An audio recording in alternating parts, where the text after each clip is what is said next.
Amigos televidentes, muy buenos días. Saludamos cordialmente al arquitecto Fernando Cordero, presidente de la Asamblea Nacional. Señor presidente, gracias por estar con nosotros. Quisiera comenzar con un tema.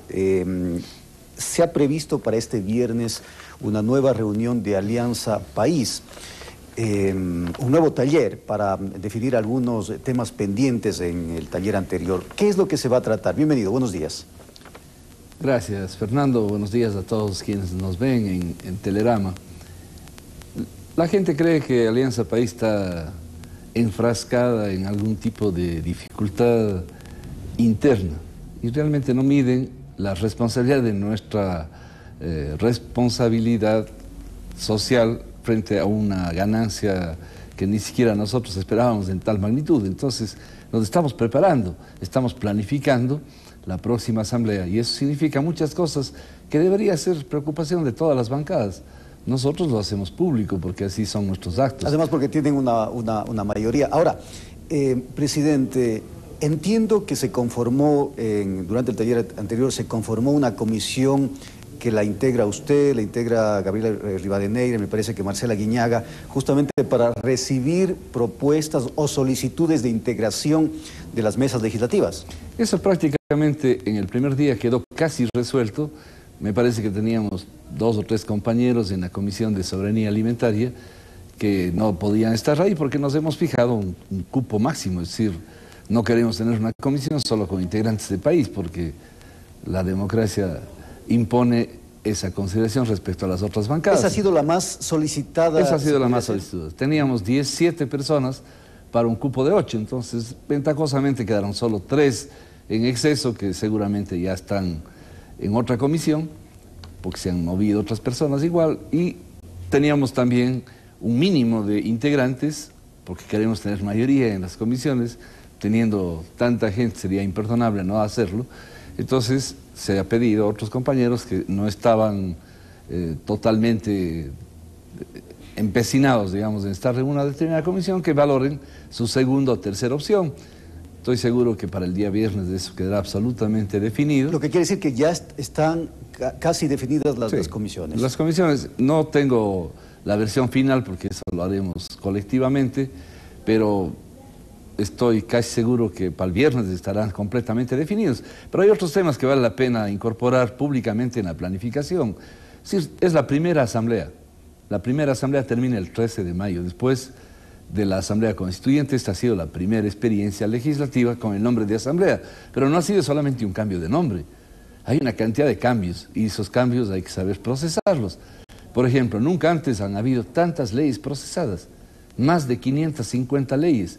Muchas simplemente producto de la democracia, pese a todo lo que ha dicho la partidocracia y toda la oposición que queda en la Asamblea. Se han recibido 546 hasta donde yo tenía contabilizado, seguramente hay muchas más en este momento, leyes. De esas el 87% son de los asambleístas. Pero quizá ese no es diríamos, la crítica, presidente, sino más bien la fiscalización en la Asamblea Nacional. Bueno, pero ese tema solo vale la pena cerrar el tema porque ya lo iniciamos. El 87% de asambleístas, solamente el 9% del Ejecutivo. Ahora, ¿por qué hay una especie de muletilla y de lugar común en los medios, en la difusión, en los comentarios de los propios asambleístas, de que las leyes que se aprueban son las que manda el Ejecutivo?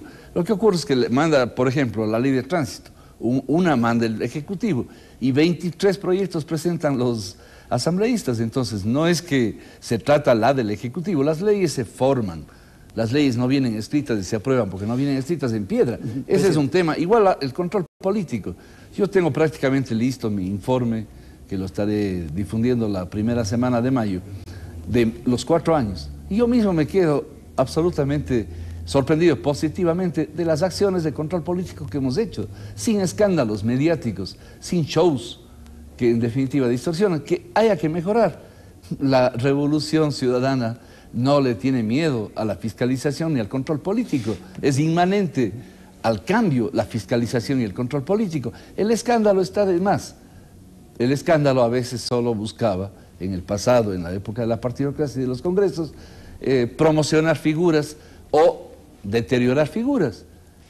El tema de la fiscalización, que esta semana ha sido debatido, de que ya con esto se acabó la inmunidad. Ese es un tema absolutamente tomado por los pelos. Justamente ese es un tema que quería tratarlo, presidente, con lo que sucedió con el caso Clever Jiménez, que ha sido ya sentenciado por una magistrada a cárcel y también a pagar una multa. Pero independientemente de lo que está detrás de este tema, de criterios jurídicos que van y vienen, con esto de alguna manera no se pone justamente en riesgo la denominada inmunidad parlamentaria. No, para nada, porque si ustedes observan con rigurosidad lo que dice el artículo 128 de la Constitución, sin demorarnos, compartamos solamente lo esencial. El 128 de la Constitución, que es el que habla del proceso de protección legislativa que existe en todas partes del mundo y que nosotros vamos a defender para siempre, es aquel que señala lo siguiente: las asambleístas y los asambleístas gozan de fuero de Corte Nacional. Por tanto, a ningún asambleísta se le puede, otro juez que no sea de la Corte Nacional, someterle a un juicio. Durante el ejercicio de sus funciones no serán ni civil ni penalmente responsables de las opiniones que emitan ni por las decisiones o actos que realicen en el ejercicio de sus funciones dentro y fuera de la Asamblea Nacional. Este es el sentido que quieren distorsionar. Es decir, nosotros aprobamos una ley que les redujo significativamente las utilidades a las empresas petroleras multinacionales. Si es que este artículo no estaría vigente, las empresas nos demandarían civilmente diciendo que les hemos quitado las ganancias, que les hemos perjudicado. Pero en entonces, el caso Jiménez... es absolutamente correcto, claro, esto. Pero en el caso Jiménez... Ya, por eso, entonces, ¿qué dice el siguiente párrafo? Dice, para iniciar una causa penal, el caso de Jiménez, en contra de un asambleísta o de una asambleísta, se requerirá autorización previa de la Asamblea Nacional. Y están leyendo solo hasta ahí interesadamente. Eso se llama manipular la información. ¿Qué dice a continuación? Eso se llama distorsionar la información. Eso se llama desinformar. Dice completo el artículo. Autorización previa de la Asamblea Nacional, excepto, excepción quiere decir, excepto en los casos que no se encuentren relacionados con el ejercicio de sus funciones. Yo le pregunto a usted, las funciones de un asambleísta son insultar, a pretexto de fiscalizar, hacer control político. Yo le puedo decir delincuente a una persona, le puedo acusar de un crimen. ¿Será correcto eso? ¿De cuándo acá, pues? ¿Quién nos dio esa patente de corso? Ahora, eso no debería estar de alguna manera... Fernando, otra cosa más que da vergüenza ajena. Hacen un escándalo el día jueves pasado en la Asamblea queriendo cambiar el orden del día para traerle a la jueza que venga a rendirle cuentas a la Asamblea del dictamen que ha hecho. Eso no me da vergüenza, eso también sería malo. Ahora, pero lo que me da vergüenza es que se acuerden ahora que no le han pedido permiso a la Asamblea. Debían haberse acordado en junio, cuando le empezaron el juicio. Cuando empezó el juicio debían haber reclamado. No, ahora se dan cuenta de que están violando la Constitución. ¡Qué vergüenza! Pero, presidente, parece ser que no está claro el tema justamente de la interpretación de esto, de los alcances de la inmunidad para un asambleísta. Si bien es cierto, la Constitución dice, es explícita en este tema, pero esto no debería ser motivo quizá de una reglamentación a través de la Ley Orgánica de la Función Legislativa. Fernando, la palabra inmunidad fue intencionalmente retirada. Pongo de testigo, porque ella es coautora, con muchos de nosotros, a María Paula Romo, que ahora no está en las bancadas de país. Con ella debatimos intensamente, profundamente, entre otros asambleístas, la conveniencia o no de incorporar la palabra inmunidad.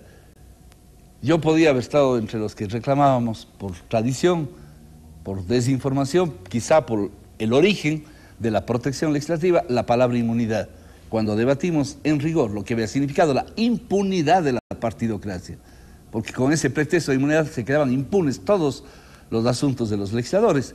Convinimos en que había que darle toda la protección, que en este caso está escrita en el 128, nadie nos va a poder, en este caso, someter sin autorización de la Asamblea a juzgarnos ni civil ni penalmente en los temas cuando formamos una ley, cuando hacemos un proceso de control político. Pero ¿quién les ha dicho que estamos autorizados para cometer delitos? ¿Quién les ha dicho que la inmunidad que dicen ellos tener les autoriza a decir lo que les da la gana y no tener que probar?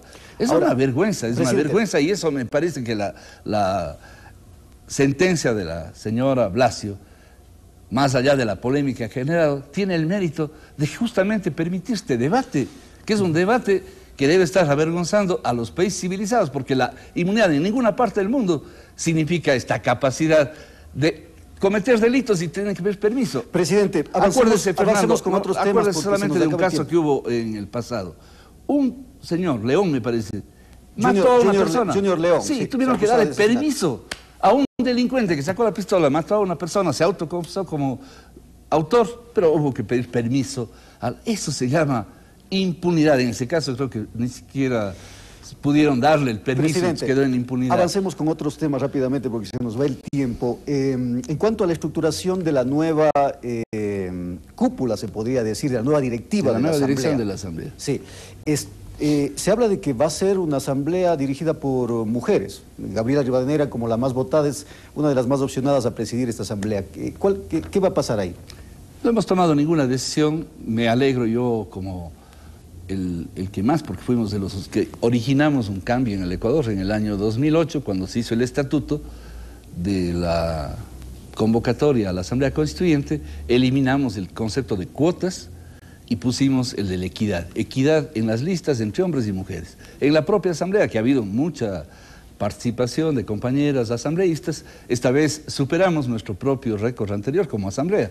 Ahora vamos a pasar de 31.6, me parece que tenemos ahora, a 38.3% de compañeras mujeres. Es decir, no tenemos el 50% que estaba en la ley, porque eso es para elaboración de listas. Todavía la gente vota más por hombres que por mujeres, pero somos el segundo país en América Latina, después de Cuba, que tiene 48%, con la más alta composición de compañeras mujeres. Presidente. Es decir, aquí no se trata de escoger el tema de la dirección política de la Asamblea por un asunto de género, pero las mujeres y los hombres estamos suficientemente preparados, no tenemos por qué excluir a las compañeras mujeres, mucho más ahora que hay muchas compañeras que estuvieron encabezando listas, que ganaron abrumadoramente en provincias, que igual que la compañera Gabriela ganó conjuntamente con otros 8 compañeros, ganamos en la Asamblea. Pero lo que tienen ustedes que comprender es de que ni Alianza País ni nadie va a elegir. A mí me han elegido 3 veces.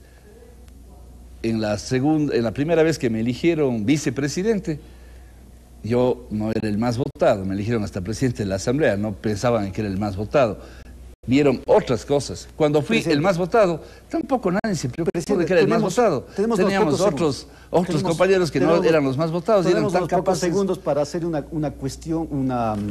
pregunta final, claro, muy cortito. Sí. Bueno. Se dice que usted va a ser el nuevo presidente del Consejo Directivo del IES. Esta es una fuente fidedigna, muy confiable. Queremos que nos confirme. Vea, yo lo que ya dije en alguna entrevista el día viernes que me hicieron la misma pregunta, yo no he llegado a Alianza País buscando ningún cargo y eso saben todos los ecuatorianos. Correcto, pero ha sido propuesto. No, no he sido propuesto y yo sé evaluar las propuestas. No he sido propuesto. No ha sido propuesto. Cuando a uno no le han propuesto, no tengo por qué dar una respuesta sobre algo que no me han propuesto. Gracias, presidente. El presidente de la Asamblea, Fernando Cordero. Vamos a hacer una pausa, ya volvemos con más.